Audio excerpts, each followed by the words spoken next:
And when I realized that I had regained that empathy back and that heart that I once had was at the Impact Ministries Church, New Year's Eve.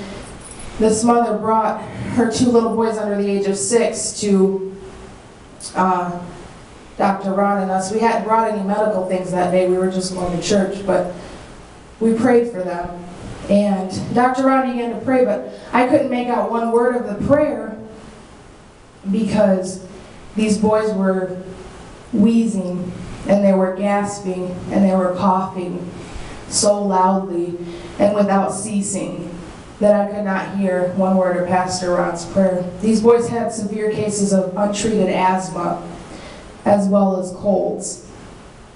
And I don't know if any of you have ever had that experience to where you can't breathe, but that's that's the scariest feeling ever. It's panicky, you can't breathe, and if we experience that here in America, we can just go to the ER. You know, we can just get that treated. But what got to me is these boys were experiencing that feeling, but they had no hope of getting help. These little, you know, they're probably 5 and 3 years old, had to deal with that panicky feeling and coughing and gasping for air with no hope of help. And I wonder what would have happened if we hadn't come and we eventually were able to treat them the next day with inhalers and for 6 months until we come back, actually. So it was amazing that we were able to do that, but the tears just started coming during that prayer. And that's when I realized I had regained that heart back, because I just sobbed, outwardly sobbed. Some people were just like, what did she do? Out of nowhere. I just started crying because I felt for these boys, and it hit me. That culture shock finally hit me, of how blessed we've been here in America.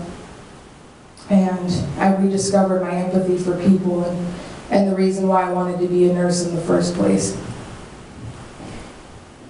So those were just some of the more serious moments and life-changing moments. We had so many amazing times on that trip, and some of them were funny, even if they're funny now, even though they weren't so funny on the trip. Chuck was feeling sick. We all kind of got sick at one point or the other, nauseous, and we decided to go out to lunch, and he was like, nah, I don't really want to eat. We're like, well, you need to eat something.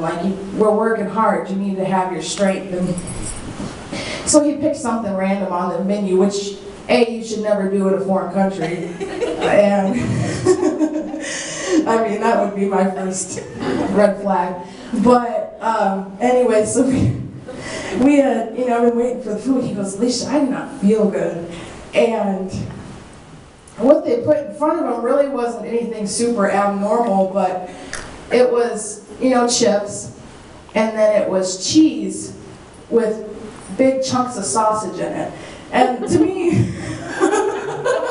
when I'm feeling nauseous, that's one of the last things I want to see right in front of my face, it's fumes engulfing me. So he goes, Alicia, I gotta go.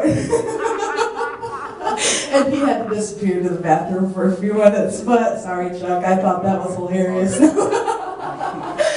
But, we had a lot of fun times on the trip as well, and God just thoroughly blessed us in that. We experienced so many different emotions. We laughed, and we were deep in prayer many times, and in faith prayer, and we cried a lot as well, and we also danced. Our clothes came back feeling a little looser because we had danced so much, sometimes for hours at a time, just praising God or dancing with the orphans on New Year's Eve. I had the best New Year's Eve of my life, dancing with the little babies, and the orphans. And so the trip was filled with a lot of emotions, but it wasn't, in fact, life-changing because of those emotions.